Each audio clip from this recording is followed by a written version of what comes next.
जय हिंद साथियों। कैसे हैं आप सभी। स्टडी विथ शैलेंद्र में आपका स्वागत है और हम आपके लिए ये स्पेशल सीरीज लेकर आए हैं जिसमें टॉप 20 क्वेश्चंस को हम डिस्कस करेंगे। राइट। और इस सेगमेंट में ये हमारी पहली क्लास है। तो इसमें देखिए हमारे पास जो पहला क्वेश्चन है वो जरा पढ़िए ज़रा। क्वेश्चन क्या है। क्वेश्चन है कि वायुमंडल में सर्वाधिक पाई जाने वाली गैस कौन सी है। राइट। तो देखिए वायुमंडल में आपकी काफ़ी सारी गैसेस आपको मिल जाती हैं जिसमें मेनली अगर हम डिस्कस करें तो मेनली आपकी नाइट्रोजन है, ऑक्सीजन है, CO2 है और आर्गन है। राइट। ये चार गैसेस जो है वो मेनली आपके एयर के अंदर आपको देखने के लिए मिलेंगे। ऐसे बहुत सारी गैसेस हैं। ठीक है। अगर हम नाइट्रोजन के परसेंटेज की बात करें तो नाइट्रोजन जो है वो लगभग 78% होती है और ऑक्सीजन जो है वो 21% होती है। और रिमेन जो 1% बचती है आपकी, ठीक है, रिमेन जो 1% है आपका, उसमें आपकी जो है वो अदर गैसेस जो है वो इंक्लूड हो जाती हैं। ठीक है। अदर गैसेस में हम बात करें तो अदर गैसेस के अंदर आपकी लाइक CO2 हो गई, आर्गन हो गई, ठीक है, हाइड्रोजन हो गई, हीलियम हो गई। राइट। तो ये सारी गैसेस जो है वो अदर गैसेस के अंदर आती हैं। तो इसमें अगर हम CO2 की बात करें कि CO2 कितना परसेंट है, तो CO2 जो है ना साथियों ये अप्रोक्स 0.03% है। ठीक है। और 0.93% के अंदर ये जो अदर गैसेस हैं वो इंक्लूड हो जाती हैं। तो सर्वाधिक पाई जाने वाली गैस कौन सी हो गई, नाइट्रोजन हो गई। ठीक है। So nitrogen will be the right answer हो जाएगा। क्लियर, ये आपको समझ में आ गया होगा। आइए क्वेश्चन नंबर सेकेंड जो है वो हम उसको डिस्कस कर लेते हैं। ठीक है। देखिए क्वेश्चन नंबर सेकेंड की अगर हम बात करते हैं तो क्वेश्चन क्या है कि कौन सी गैस परावैंगनी किरणों से रक्षा करती है। ठीक है। तो ये तो आपको पता है कि ओजोन एक ऐसी गैस है जो परावैंगनी किरणों से आपकी जो है वो रक्षा करती है, जिसे हम O3 भी जो है वो बोला करते हैं। ठीक है। क्लियर। अगर हम ऑक्सीजन की बात करते हैं साथ ही, तो ऑक्सीजन जो है वो सर्वाधिक अभिक्रियाशील गैसों के अंदर काउंट होती है। किसके अंदर काउंट होती है, सर्वाधिक अभिक्रियाशील गैस के अंदर काउंट होती है। राइट। जबकि अगर हम नाइट्रोजन की बात करें तो ये जो है वो सर्वाधिक ठंडी गैस है, सर्वाधिक ठंडी गैस है। जबकि अगर हम हाइड्रोजन की बात करते हैं तो हाइड्रोजन एक हल्की गैस है। राइट। हाइड्रोजन कैसी गैस है मेरे साथियों, हाइड्रोजन एक हल्की गैस है। ठीक है। क्लियर। चलिए, तो उम्मीद है ये चीज़ आपको समझ में आ गई है। तो आ जाइए अब हम नेक्स्ट क्वेश्चन को डिस्कस कर लेते हैं। ठीक है। आइए अगला प्रश्न क्या है हमारा, पृथ्वी की सबसे प्राचीन सेल कौन सी है। ठीक है। तो जब भी हम ज्योग्राफी की बात करते हैं, ज्योग्राफी के अंदर जो सेल होती है उसका मतलब होता है चट्टान। राइट। तो चट्टानों की अगर हम बात करते हैं तो चट्टानों की जब भी हम बात करेंगे तो हमारे सामने तीन प्रकार की चट्टानें जो है वो सामने आती हैं।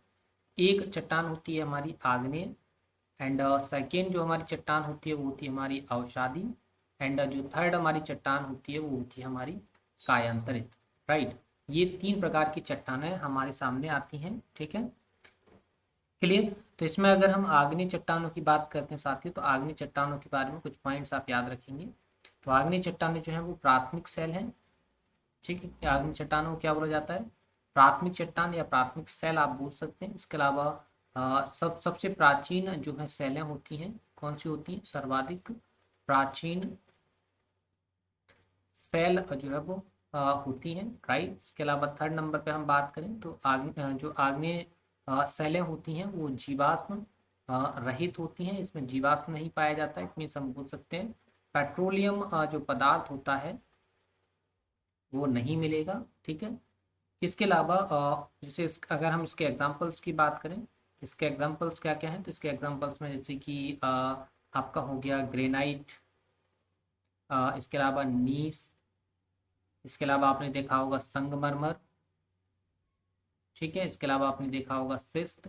ये सभी के सभी जो एग्जांपल्स हैं वो अवसादी के, सॉरी, आग्नेय चट्टानों के एग्जांपल्स हो जाते हैं। नेक्स्ट अगर हम अवसादी की बात करते हैं तो अवसादी के बारे में भी आप थोड़ा सा आप देख सकते हैं कि अवसादी चट्टानों के बारे में अगर आप देखें तो ये जो चट्टानें हैं वो द्वितीयक चट्टानें मानी जाती हैं। राइट। कैसी चट्टानें मानी जाती हैं, द्वितीयक चट्टान। द्वितीयक चट्टान मतलब ऐसी चट्टानें जो प्राथमिक चट्टानों के काट छाट से बनी हों, उनको हम द्वितीयक चट्टानें बोला करते हैं।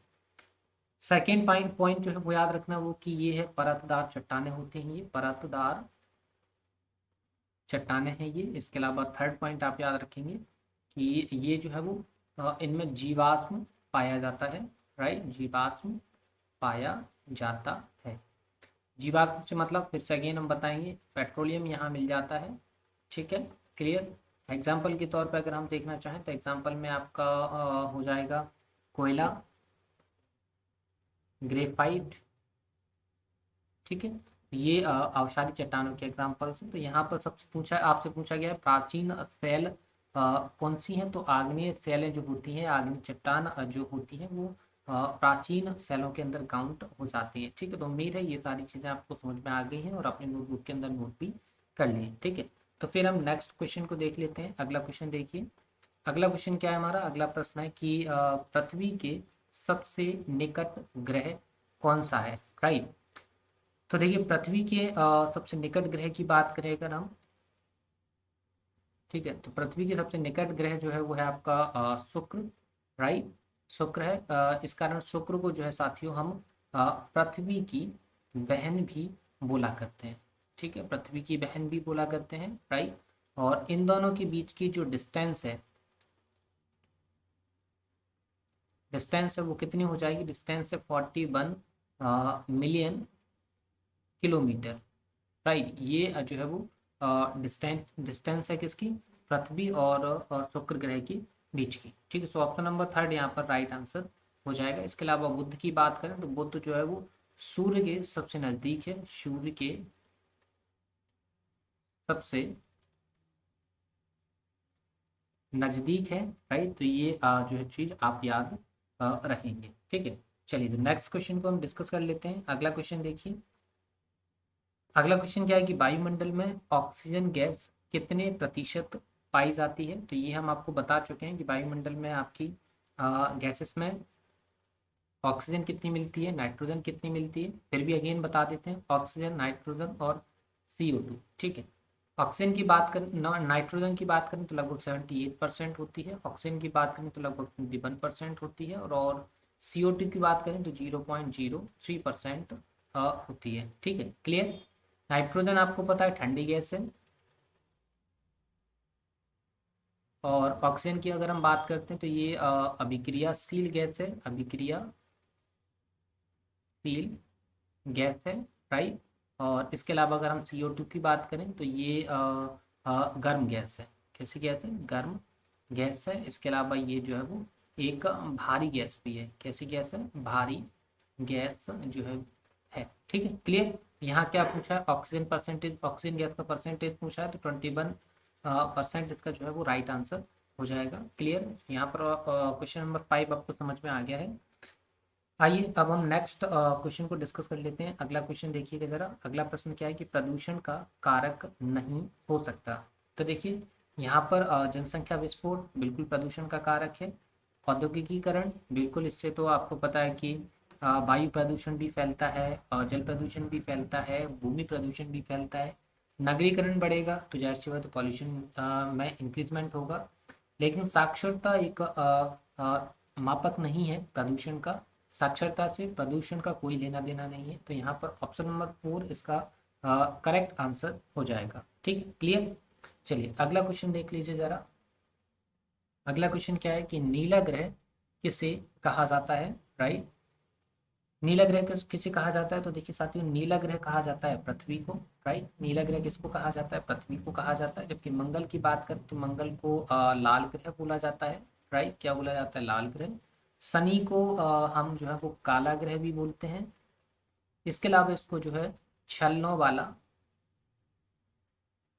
ग्रह भी जो है वो बोला जाता है। बुध की अगर हम बात करें तो बुध जो है वो गर्म ग्रह है, ठीक है, क्लियर। तो इस प्रकार से ये पॉइंट आपको याद रख लेना है, क्लियर। तो ये चीज़ें आपको समझ में आ गई हैं। आइए नेक्स्ट क्वेश्चन को देख लेते हैं। क्वेश्चन नंबर 8 जो है वो हम डिस्कस कर लेते हैं। क्वेश्चन नंबर 8 देख लीजिए। क्वेश्चन नंबर 8 क्या है कि वायुमंडल की किस परत में मौसम संबंधी घटनाएं घटित होती हैं, ठीक है। तो देखिए मौसम संबंधी जो घटनाएं हैं ना साथियों, ये वायुमंडल की सबसे निचली परत के अंदर घटित होती हैं। तो निचली परत होती कौन सी है, क्षोभ मंडल। तो यहाँ पर ऑप्शन नंबर फर्स्ट इसका करेक्ट आंसर होगा, ठीक है।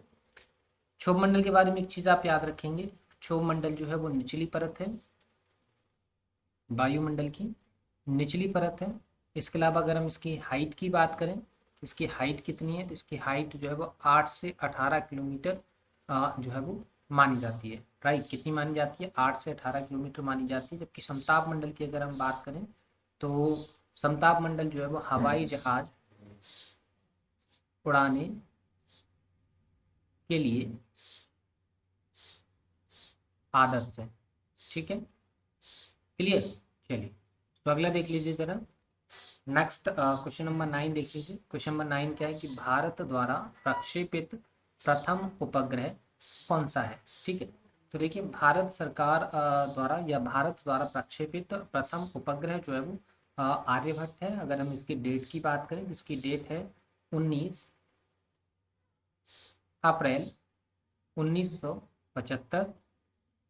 भास्कर की अगर हम बात करें तो भास्कर प्रथम करके एक उपग्रह है, इसकी डेट अगर हम बात करें तो इसकी डेट 7 जून 1979 है। जबकि अगर हम रोहिणी RS-1 की बात करें तो ये इसकी प्रक्षेपण की डेट जो है वो 18 जुलाई 1981 है। राइट, इस प्रकार से ये आपके प्रक्षेपित उपग्रहों की डेट है। और भारत का प्रथम प्रक्षेपित उपग्रह का नाम क्या है, आर्यभट्ट है। Right, so option number second will be the right answer.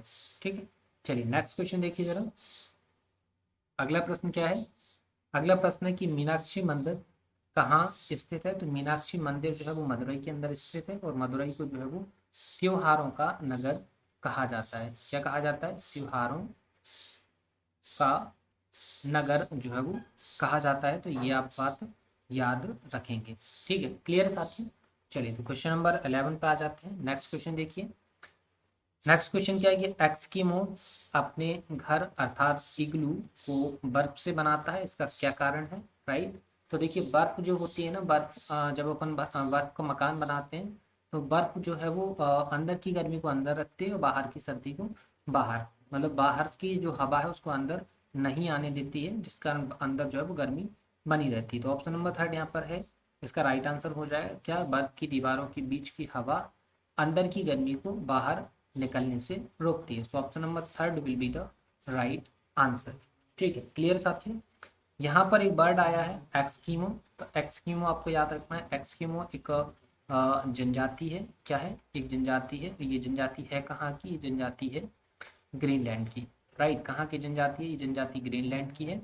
जबकि इग्लू की बात करें तो इग्लू क्या होता है, बर्फ का मकान होता है या बर्फ का घर होता है। ठीक है, जिसको एक्सक्यूमो जाति के लोग बनाते हैं। ठीक है, क्लियर। चलिए तो नेक्स्ट क्वेश्चन को डिस्कस करें।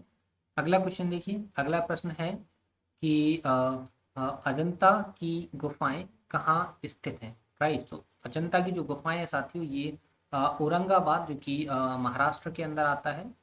ठीक है, वहां पर आपको देखने के लिए मिल जाएंगी। और ये जो अजंता की गुफाएं हैं ये गुप्तकालीन है। ठीक है, किसने बनवाई थी, गुप्तकालीन जो गुफाएं हैं। ठीक है, गुप्तकाल के दौरान अजंता की गुफाओं को बनवाया गया था। और ये जो है वो औरंगाबाद डिस्ट्रिक्ट के अंदर अवेलेबल है। ठीक है, जो कि महाराष्ट्र के अंदर आता है। राइट, चलिए अगला क्वेश्चन देखें क्या, क्वेश्चन नंबर 13 देखिए। क्वेश्चन नंबर 13 है कि श्रीनगर किस नदी किनारे स्थित है। राइट, तो श्रीनगर साथियों आता है आपका झेलम नदी किनारे। तो यहाँ पर option number third will be the right answer. ठीक है, इसके अलावा ये जो तीन नदियां आपको दिख रही हैं, रावी, सतलज और ब्यास, ये इनके किनारे बसे हुए शहर आपको बताना है। तो शहर फटाफट आप कमेंट सेक्शन में बताइए कि रावी, सतलज और ब्यास नदी के किनारे कौन कौन से शहर जो हैं वो आते हैं। ठीक है, फिलहाल हमने यहाँ बता दिया कि श्रीनगर जो है वो झेलम नदी के किनारे है। ठीक है, झेलम नदी आपको पता है कि बूलर झील से निकलती है। कहाँ से निकलती है, बूलर झील से जो है वो निकलती है। ठीक है, इसका ओरिजिन क्या है, इसका ओरिजिन है बूलर झील। ठीक है, क्लियर। चलिए अगला देख लीजिए, क्वेश्चन नंबर 14 पे आ जाते हैं। क्वेश्चन नंबर 14 क्या है कि अंतर्राष्ट्रीय न्यायालय का मुख्यालय कहाँ स्थित है। राइट, सो अंतर्राष्ट्रीय न्यायालय का जो मुख्यालय है साथियों वो है द हेग के अंदर, जो कि कहाँ आता है, जो कि आता है नीदरलैंड के अंदर। कहाँ पर आता है, नीदरलैंड के अंदर आता है। जबकि न्यूयॉर्क की बात करें तो न्यूयॉर्क में यूएनओ का मुख्यालय है। ठीक है, यूएनओ का मुख्यालय है। ठीक है, और वॉशिंगटन डीसी की बात करें तो यहाँ पर वर्ल्ड बैंक का मुख्यालय है। ठीक है, और जनेवा की बात करें तो यहाँ पर राष्ट्र संघ का मुख्यालय हुआ करता था। अब राष्ट्र संघ खत्म कर दिया गया, राष्ट्र संघ से यूएनओ यानी संयुक्त राष्ट्र संघ बना दिया गया है। ठीक है, क्लियर है। इसकी अगर हम बात करें कि यूएनओ बना कब था, तो यूएनओ बना था आपका 24 अक्टूबर 1945 को। ठीक है, और ये जो आपकी ना आपका जो वर्ल्ड बैंक है और इंटरनेशनल कोर्ट है, ये दोनों की दोनों जो है ये, और ये दोनों की दोनों इसकी क्या है, ब्रांच है। ठीक है, ये क्या है, ब्रांच है किसकी, यूएनओ की, संयुक्त राष्ट्र संघ की। ठीक है, क्लियर। चलिए, सो यहाँ पर आपका option number second correct answer हो गया, ये आपको समझ में आ गया है। नेक्स्ट क्वेश्चन आप देख लीजिए, क्वेश्चन नंबर 15 है, काफी आसान सा क्वेश्चन है। क्वेश्चन क्या है कि महलों का शहर किसे कहा जाता है, तो महलों का शहर कहा जाता है मदुरई को, राइट। किसको कहा जाता है, मदुरई को कहा जाता है।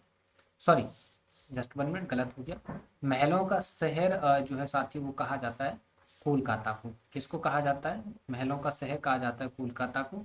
मदुरई की अगर हम बात करें तो मदुरई तो फेमस है किसके लिए, मीनाक्षी मंदिर के लिए, ये हम डिस्कस कर चुके हैं, मीनाक्षी मंदिर के लिए फेमस है।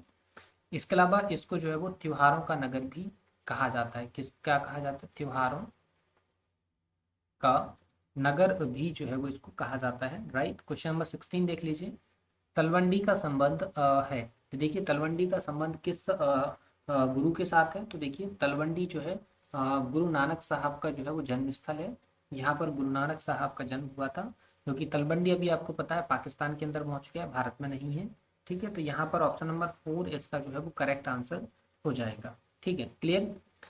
आइए नेक्स्ट क्वेश्चन को हम डिस्कस कर लेते हैं। अगला क्वेश्चन देखिए, फाउंटेन पेन का आविष्कारक किसे माना जाता है, तो देखिए फाउंटेन पेन का जो आविष्कारक है वो है वाटरमैन साहब। वाटरमैन साहब ने जो है वो फाउंटेन पेन बनाया था, राइट। इसके अलावा अगर हम एडिशन की बात करें तो एडिशन के बारे में आपको पता है, इन्होंने बल्ब बनाया था। जेएल बेयर्ड की बात करें तो इन्होंने जो है वो टेलीविज़न बनाया था। ठीक है, और माइकल फेराडे की बात करें तो इन्होंने जो है वो डायनेमो का आविष्कार किया था। ठीक है, क्लियर। चलिए, क्वेश्चन नंबर 17 भी आपका जो है क्लियर हो गया है, उम्मीद है आपको समझ में आ गया है। यहाँ पर ऑप्शन नंबर फर्स्ट इसका करेक्ट आंसर है। 18 पे आ जाइए। 18 क्या है, आईसीसी के प्रथम एशियाई अध्यक्ष कौन थे, तो देखिए आईसीसी जिसे हम जानते हैं क्या, international cricket council, cricket council के नाम से इसको जो है वो जानते हैं। और इसके प्रथम एशियाई अध्यक्ष जो है वो जगमोहन डालमिया जी हैं। कौन है, जगमोहन डालमिया जी हैं। और जय शाह जो है वो वर्तमान में आईसीसी के चेयरमैन हैं।